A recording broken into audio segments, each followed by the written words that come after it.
I'm Tobias Revel. And I'm Radha Mystery. And this is Futur-ish, a podcast about how nothing is new and everything has happened before. We've been working and playing in futures for over a decade of hype and bluster amidst increasing uncertainty and complexity. In each episode, we explore a recent event or signal for its historical context and speculate on future possibilities. And make it make sense for people like you and me. What are you eating? A jammy Dodger? What is that? Those are so cute. A little jam biscuit. Oh, it's 11/11. Make a wish, Tobias. Well, it's not 11/11 on your side, but did it? Don't tell me what it is or it won't come true.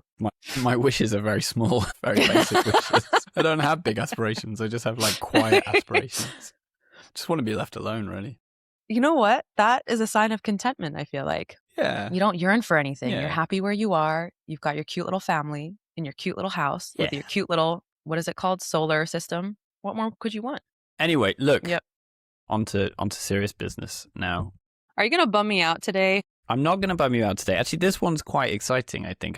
And also, usually I like to pull together a nice narrative that has some sort of provocative conclusion.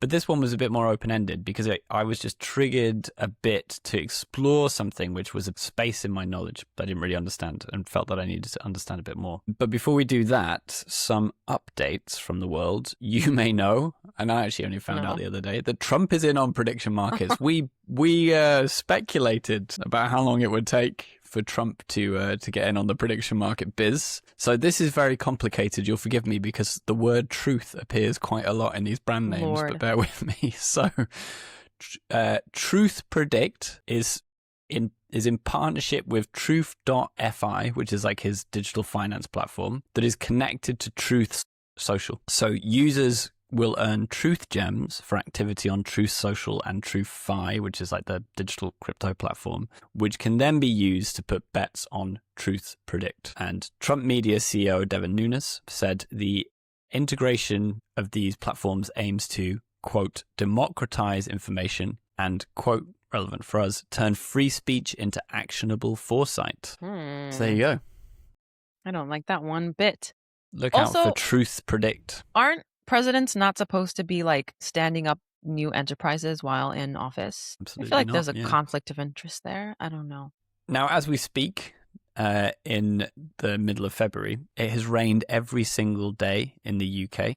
And we have now just witnessed the UK's first climate refugees. And it isn't in Tenbury Wells. Oh, our friends in Tenbury Wells. Our friends in Tenbury Wells are A-OK. It's a street called Clydach Terrace in this town of the same name in Wales. And the local council have agreed to buy 16 of the 18 homes on the street, which house a total of 40 people. And they bought them for £2.6 million in total in order to demolish them. These homes are being classified as on a site that's a very high risk to life for many, many years. If you ever look on a map, and I'll put an image up, they're basically right next to the Clydach River. And it's right next to a wall, but it's also in a flood basin. And so they were saying that if the river even rises 1 centimetre above the flood wall, the street floods to about 2 meters in minutes. So it just almost instantly goes under. And so there's lots of stories I read of these homeowners who, have just been victims of flash floods for years. And again, unmortgageable, uninsurable, unable to move. Thinking about the idea of what's worth saving, though similar to Tenbury Wells, there was ongoing conversation about what the different approaches would be. So there were 5 years of surveys, modelling, assessments, back and forth with the council until they concluded in June 2025 that the cost to benefit ratio just wasn't worth it. And they better evacuate the street and buy people out. So yeah, that's the first example of genuine climate refugees in the UK having their homes bought by their local government in order to save them from stranded assets. Can I ask about this though? Just in general, just for funsies. If it was more than just one street, I don't know if the solution would have been to buy the homes and demolish them. Like, what would they have suggested doing in terms of policy? This doesn't feel like a scalable policy or action to be taken on something like this. I can't answer that. I don't know. Yeah, I know you can't. I'm just throwing it out there. And you don't know everything, Tobias. I know this already. No. You're just a human being. But it's worth keeping an eye on, isn't it? Because this, I think, will get more and more common. This debate and then the solution to it. And as we know from our episode on Tenbury Wells, in several places, it's sort of in a bit of a limbo because no one really knows what to do and can't make up their mind about, again, what's worth saving. And then final little tidbit. I think in the same episode, actually, the Tenbury Wells episode, I mentioned that Tuvalu gets a lot of its money from the .tv domain. Yep. You'll be pleased to know that in 2025, the Caribbean island of Anguilla earned $70 million from having the .ai domain. Good for them. Yeah. Yeah. Congratulations. 20% of government revenue from the .ai I love this domain. for them. So the AI boom is good for some people. For that's some sure. people. Very true. Yeah. Should we mention that in the coming weeks and months, we're going to start bringing on guests and that we're very why excited don't you about do a little this. promo skit? You do a bit of a guess and also like and subscribe thing. Go on. All right, friends. So if you've been loving listening to our ridiculous banter and some fun facts, please remember to like and subscribe as always and share. Tell your friends, tell everyone you know. And also, we're going to be introducing a few episodes sprinkled here and there amongst the usual cadence of Tobias and I chatting about signals. We're going to be bringing on some fun guests who will be sharing some of their own work, some of their own signals. So come to expect that in the coming weeks and months. All right. So one of the things I've been interested in for a little while now is this relatively undocumented and silent trend of how the global standards and infrastructure upon which our technological civilization, at least in the so-called developed world, are built are kind of failing. So, it's everything from things like DNS, which is the system that resolves domain names when you put them into the internet into numbers being challenged by alternatives from China. And then we talked about, for instance, the end of GPS, potentially because of Kessler Syndrome and things like that. So all these kind of really fundamental and largely invisible systems that are under quite a lot of threat.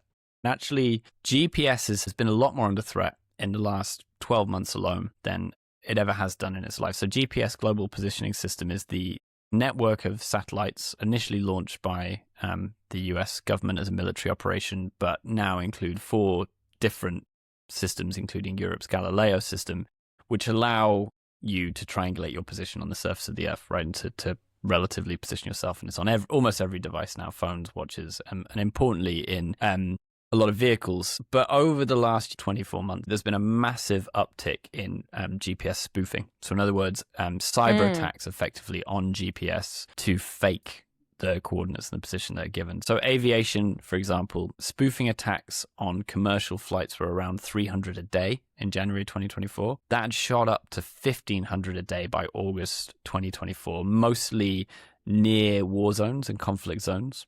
And to this day, still about 1,000 civil aviation flights a day are jammed or spoofed. And Finland, for example, really struggles with getting flights off and away because of the activity in Ukraine and Russia spoofing GPS. Maritime also has a huge amount of spoofing going on, a huge jump again in 2025. In summer 2025, it spiked from, again, a few hundred incidents of GPS spoofing for ships up to 13,000 a month. And there's different sort of reasons for that. So one is straightforward piracy in a very old school way of like tricking ships into taking the wrong course so they run aground and then can be attacked. That's been happening quite a bit in the Strait of Hormuz around Iran. But the other thing is, I'm sure you've seen this in the news, is things like shadow fleets.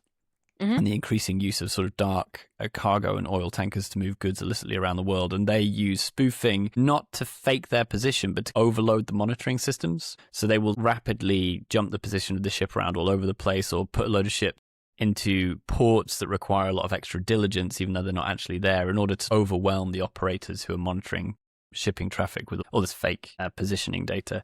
Interestingly, just a sort of like interesting side effect, GPS spoofing really blew up with Pokemon Go in 2016. That was like the beginning of GPS spoofing, which has now fueled these conflict zones and these pirates and things like that.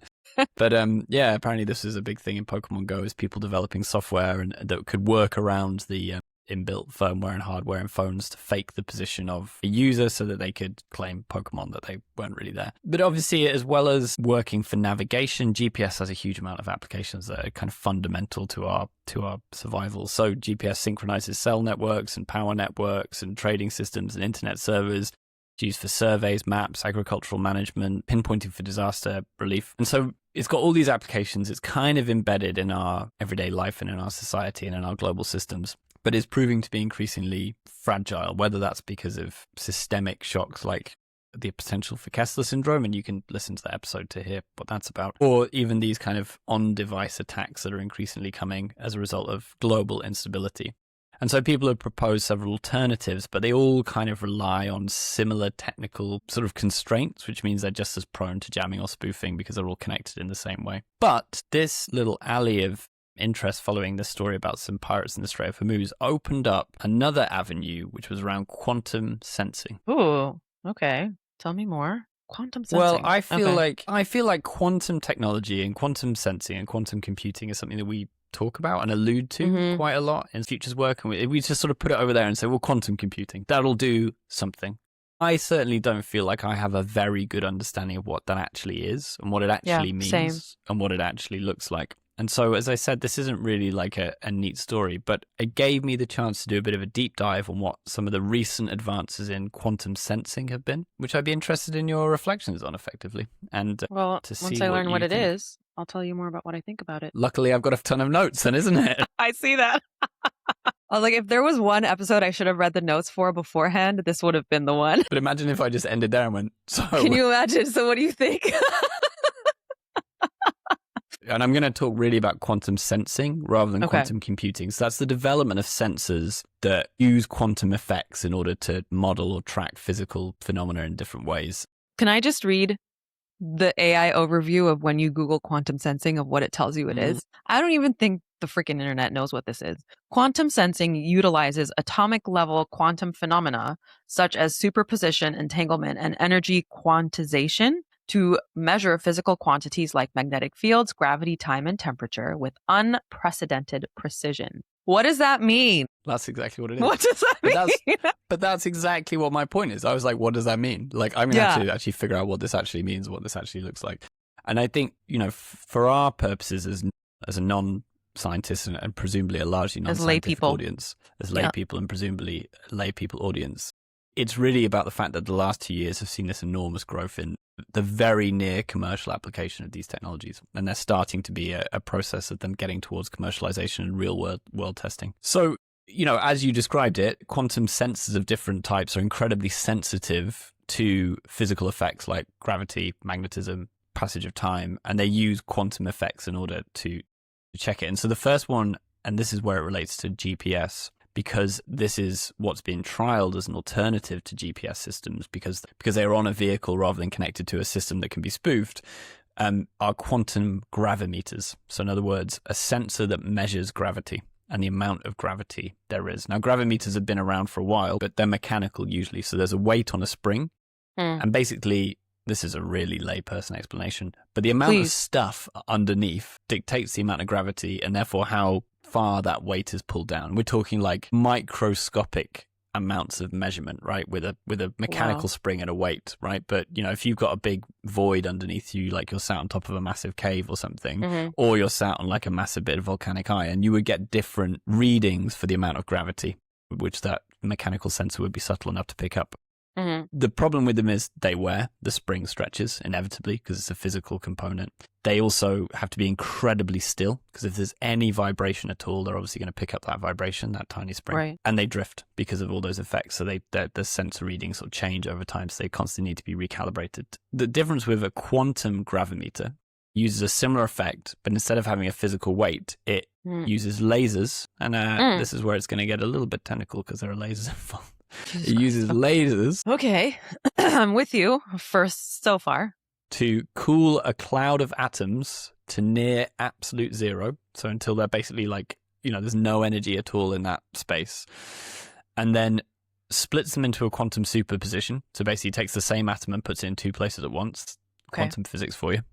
All right, thank you. And then passes them over the point that's being measured. And then recombines them. And the difference between them tells you how much gravity there is. So it's like measuring the delta between the split atom? Totally. Yeah. I mean, this is a highly simplified version, but that's the spirit of it, yeah. I mean, I don't understand any more than that. I'm implying that I do. Okay. And that pattern is sensitive enough to pick up 1 in a trillion changes in the amount of gravity. So it's incredibly sensitive. So sensitive. Okay. Yeah, holy shit. Yeah, okay. it's a little snowflake, that one. So it can pick up different sort of material densities underwater or underground. It can spot if there are any tunnels or voids. Because it's not physical, it can be used on a moving platform like a ship. because it doesn't matter that it's rocking in waves because the whole unit itself is moving and those atoms drop within it. What's been interesting is last year, they had their first successful sea trials of a quantum gravimeter on a ship for the sake of navigation. The idea being that basically you build a graviometric map of the Earth. So basically a map of like gravity across all of the Earth's surface that's incredibly detailed. And then the ships can navigate according to that gravity map rather than navigating according to effectively a star map from GPS, right? So it's all happening on the ship. It's all happening within the machine's memory. It's much more accurate and it's much less spoofable. Now, I'm going to apologize in advance because I'm going to mention the names of like 5 or 6 companies, and unsurprisingly, they all have a Q in them. Wonderful. So the branding behind Quantum is really, really terrible. So Q Control are the big one. They had their first sea trials with the Australian Navy in 2025. And apparently their quantum gravimeter, this is their biggest boast for their quantum technology. It uses 10 times less power than a toaster. There you go. Wow. Good for climate. So they're expected to launch that commercially, so you could buy it for your commercial shipping operation in late 2026. They've been testing it with the Navy for now. How much do these cost? Like, how much will one of these run you? I don't know how much one will run you, but I will tell you that the value of the quantum market is kind of small. Like, I was sort of shocked at how small it is. It's not, I was expecting numbers in the billions and multi-billions, but it's actually quite meager. And I don't know if that's just a lack of interest or if it's just because it's still in very scientific stages. And so there hasn't been much thinking about the commercialization of these things yet and what they might be worth. Q Control's innovation is using AI to ruggedize the sensor for moving platforms. So they figured out how basically to make this thing mobile using AI, which was their breakthrough. The big announcement as well was the French Navy is working with Thales, which is like a big European infrastructure company, to use quantum gravimeters for their own navigation, but also for submarine detection. So they're very interested in using them to detect submarines because submarines are made of physical material. They wouldn't be able to hide from these sensors, unlike with GPS or sonar. And they're currently doing trials to actually build a gravimetric map of the parts of the ocean that they patrol. What does a gravimetric map look like? Is it like topographical information? Like, what is the data visualization? I'll show one up on the screen. There is a gravimetric map of the Earth that you've probably seen before, which is about, what are the different kind of gravitational strengths of different parts of the Earth based on the density of material underneath. So it's just a much more highly detailed version of that kind of a heat map, basically, which again is kind of unspoofable unless you can fundamentally change the shape of the Earth and the material constituency of it. You can't really fake it. Very cool. It is like a heat map in a globular form. Yeah. Aviation also has seen a bunch of stuff in it. So Sandbox, again, they're all Q something. Sandbox AQ uses quantum magnometers. So very similar vibe to a gravimeter. I don't think it's worth going into the differences, but basically to sense magnetic fields rather than gravity. And they have demonstrated that can work for 200 continuous hours. It's outperformed navigation standards for the US military and GPS denied environments. And Kinetic, all Qs, and Inflection with a Q ran their first aviation trials in the UK in 2024. There's a lot of money to be made in rebranding. This is really these irking you, companies isn't if it? we ever want to pivot. Yeah, it just really is. It's so unimaginative. It's okay. There's also lots of now interest in using quantum magnetometers in medical applications, so to sense brain or heart activity. So unlike an MRI, which basically senses blood flow over a period of seconds in the brain, a quantum magnetometer can actually sense brain activity, electrical brain activity over milliseconds. So lots more detail and lots more speed available in it. And yeah, like I said, over the last year or two, these things have started to become taken really seriously. So the Defense Innovation Unit, which is a Department of Defense team within the US, which specializes in driving the commercialization of technology for the benefit of the US military, have set up a project called the Transition to Quantum Sensing, which is to sort of, as it says, transition their systems towards quantum sensing. They've got a huge amount of money there. The Japanese announced a huge investment this year. And again, this is huge in the scale of quantum, but not in the scale of how we might talk about AI numbers. $7.5 billion, doubling the amount of publicly available quantum tech funding in the world. And it has already started to quadruple its quantum computing capacity, and it's sort of aiming to explore using it for the development of 6G technology as well. It says the market for transportable absolute quantum gravimeters is expected to reach $85 million by 2031. Overall quantum gravimeter market value surpassing $198 million by 2033. Yeah. It's not a lot, is it? You would have thought it'd be more. It's not a lot. I don't know where they're getting these numbers from. But something that everybody bangs on about, you would have thought they'd be raging about a revolution in there. It's nothing compared to the AI numbers. But this is interesting, isn't it? Because I think part of it is also the same problem that I've mentioned a few minutes ago, which is that quantum is something that's just over there. And it's too weird and too alien to properly grasp and internalize at the moment, right? Especially in the context of all the AI hype. I mean, you hear these statistics occasionally, and I think one of them was from an IBM project where they did a calculation that would have taken a classical computer 10,000 years. They did it in 200 seconds. I'm sorry, what? So these enormous increases in speed from quantum computing is one thing. And then these new forms of sensors is the other thing as well. So there's been this growth in the last 2 years of its commercialization. And I think what's interesting is thinking about what's driven that, because these are very high scientific projects that are only at their very beginnings of real world application or commercial application. But if you read some of the stuff from, for instance, the Defense Innovation Unit or the French government, this is about those things I mentioned at the beginning, the weakening of infrastructure, the fragile nature of the systems that a lot of these militaries in particular rely on, like GPS, that's proven itself to not be as robust as was hoped for, although people have always identified these potential problems. And this idea that AI could advance these quantum technologies fast enough that they could quickly become commercializable, as we saw with the Control Q Control 1, which uses AI in order to normalize its readings for ships. So that's what's interesting here is this a sudden spur into the next bit of sensing? And also I came across a Tech Policy Press piece that started to explore what this might look like with the implications of the built environment. I know you love this because it talks about the built environment and you're already into that. Oh, great. So cool. What would it mean if we had these sensors around? There's a lot of stuff in cybersecurity, for example, about the fact that you could use a quantum magnetometer to sense the electronic activity on a computer from far away. So you could basically hack a computer without ever being on the same network or anywhere near it, because you could just see the electronic interactions on the circuit boards and on the processors and remodel those to remodel what the computer was doing. But this Tech Policy Press article is interesting because they talked about some of the precedents here. So, for instance, in Kylo versus United States 2001, the US Supreme Court held that thermal imaging of a home required a warrant because the technology allowed police to peer inside. But 3 years later, in RV Tesling, the Supreme Court of Canada reached the opposite conclusion, characterizing the same technology as merely observing heat signatures on the surface of the home. And they write, technologies that detect heartbeats through walls, reveal underground voids, or reconstruct keystrokes from electromagnetic emissions do not merely challenge the premise on which current doctrine depends. They threaten to render those premises obsolete. I mean, it's basically a call to me to say we're not thinking about this enough. The way these sensors will interact with physical reality is profoundly different to the sensors that we have at the moment. They're being driven by, real world need for more robust infrastructure and networks to allow militaries to operate in places they want. That will turn into a commercial imperative, and then someone will figure out a way to make money from them. And that will be where these things start to enter our cities and our lives and see through walls and detect heartbeats and look at computers from the other side of the town or whatever it is. I think about how people are going up in arms, understandably so.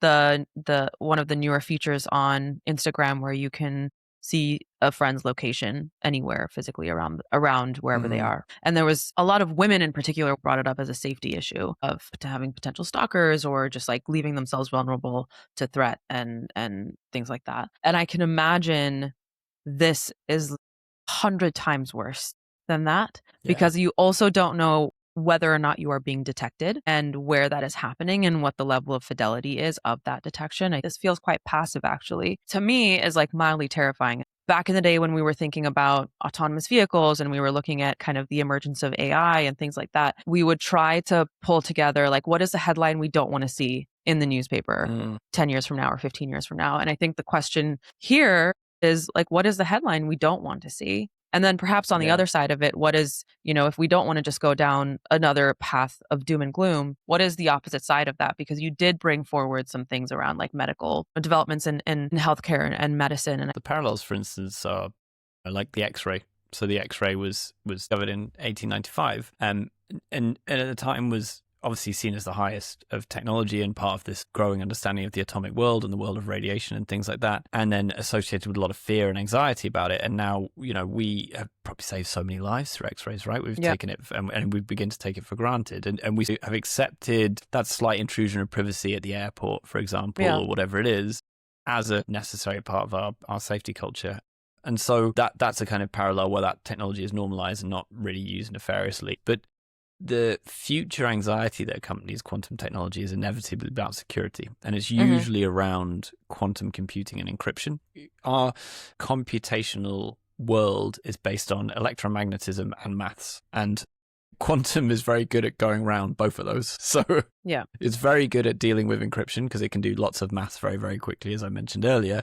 And it's very good at dealing with electromagnetism because it can just look at it and change it from a distance, right? It doesn't require following the classical rules of physics in the same way that a computer does. So that's one of the reasons why, again, there's something about these fundamental, like unquestioned structures. It would be straightforward to speculate on a world in which, you know, thieves are walking around with quantum magnetometers in their pockets stealing people's PIN codes. But I think that's too easy. I think that's too obvious as a speculation. You know, it's hard to comprehend, I think, what a world looks like in which all of physical reality is legible to machines. I mean, but it feels like a surveillance state on crack. Well, not on crack, because it wouldn't be very effective on crack. That would be fine. That would be the one thing. It's one vulnerability. Yeah. Surveillance state on crack's probably all right. Just put it to sleep in the corner and call their parents. Or an ambulance. I won't name other illicit drugs. No, but I mean, I think about like the context of ICE right now and the kind of horrendous crackdown of deportation of undocumented citizens of the United States. Yeah. And then I put this in context of that and how many lines are being crossed. And it does freak me out, right? Because if we can detect heartbeats through walls, I could imagine a metal detector at an airport or something like that being used as a polygraph test, right? In a matter of seconds. And what does that start to mean for how freely people move through space and time? I also wonder if this starts to lead to a two-tier infrastructure, you know, in the sense that there is like a have and have-nots of quantum infrastructure versus digital infrastructure, potentially, which you're likely to see in any major transition like this. But because of the extra security implications around quantum, I could imagine it's much more closely held. You know, we're not talking about quantum applications for like shopping or retail, are we? We're talking about quantum applications for military positioning. And that's very similar to the internet in the 60s and 70s and 80s, obviously. That doesn't make me feel better. That's why I think it's interesting that they're starting to do these trials of these things in real life, because you can imagine now these parallel infrastructures, a digital infrastructure and a quantum infrastructure that's being built through French naval ships building gravimetric maps, through Boeing flying magnetometers on their planes in order to start to understand how they can use them for navigation. That infrastructure is starting to come into the world in interesting ways. And yeah, we just don't think enough about what that means, I don't think. And it's a substantial bit of work that people like us should be doing, I think, looking at the science and starting to really think about it. I mean, I agree. I'm still trying to wrap my head around it, and I'm trying to think about how it starts to impact the way we design cities and, you know, streets and roads and all of that. Maritime's the one that's been bumping into it loads. The commercial maritime explorations are starting to really look at it. There's obviously stuff around meteorology and seismology. Anything that involves a really, you know, high precision bit of sensing. That's going to be where quantum gives you some advantage in one way or another. But most of those are currently scientific applications. That said, you know, you read some of these things and they're sort of saying, look, the enormous advances in the last 2 years spurred by these drivers that I mentioned, you know, has crept us much closer to commercialization than anyone thought was possible. I don't know if I would want to know everything all the time, everywhere. Would you? No, but if I kept having my ships grounded in the Strait of Hormuz by pirates spoofing GPS, I'd probably be all right with it, you know? Probably No, like, I want my Labubus. Very true. It's always about Labubus. It's never about oil. Labubus are the real going concern, that's why. That's where the real value is. I've actually just had to Google what a Labubu is. I didn't know. No, you have not. It's like a weird troll thing. Do you want to know, honestly, know what I thought it was? I thought it was one of those fancy drinking cups. No. You know, the tall ones. Fancy drinking. We clearly are not like very tapped into pop culture. Anyway, sir. This was a doozy, I'm not going to lie. Quantum computing aside, these sensors are becoming commercialized and they're going to substantially impact, you know, our relationship with physical reality in one way or another. But I think people won't realize it's happening. And I think that's the part that scares me. Especially when it's driven by military interests. Which is usually the case. Anyway, right, lovely friend. talk. Waving Always. around Evie's wand. Love it. Sparkly. Does it do real magic? Of course it does. Like this. Watch. Bye.